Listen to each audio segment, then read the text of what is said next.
Where's that mic, Tracy?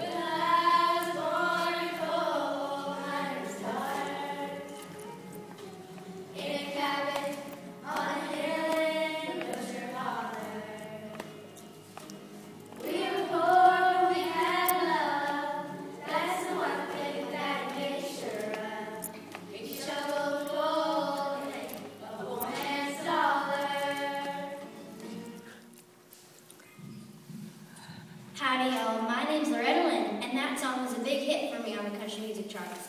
I did grow up in Butcherwater, Kentucky. There are 8 of us kids, 4 boys and 4 girls. It wasn't easy feeding all those mouths, especially on a coal miner's salary. I remember winters when all we ate for supper was bread dipped in gravy. We didn't have electricity, indoor plumbing, a phone, or a car. Mommy papered the inside walls of our cabin with pages from movie magazines to keep the cold wind from whistling in through the cracks in the walls. Her favorite movie star was Loretta Young. That's how I got mine. I only went to school to the 6th grade. By the time I was 14, I married little Lynn. I called him Duke for short. Mommy and Daddy didn't want me to get married so early, but I was set on it. By the time I was 18, I had 4 kids. When I turned 21, he gave me the present that changed my life, a guitar. I had fallen in love with country music, listening to the Grand Ole Opry directly from Nashville, Tennessee, on my daddy's radio. I taught myself how to play that guitar, and I started writing my own songs. Wow. Dew heard me singing to our kids and said I sounded better than a lot of those singers on the radio. Next thing I knew, Dew had me singing at the local tavern.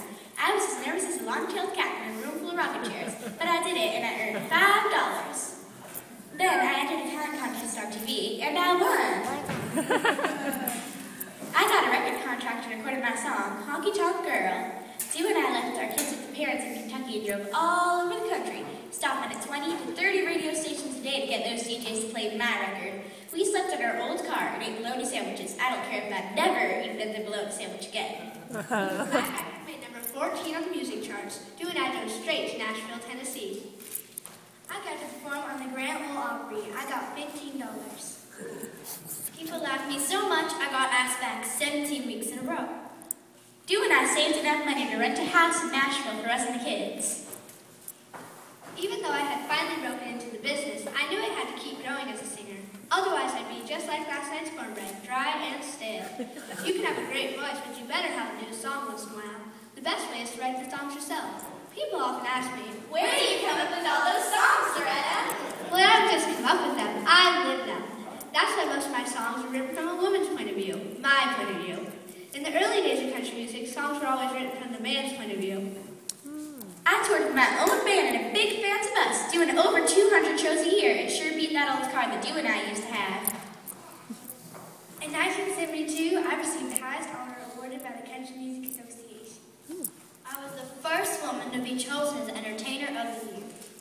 In 1980, Hollywood made a movie about my life called Coal Miner's Daughter, and soon there's going to be a Broadway show about my life.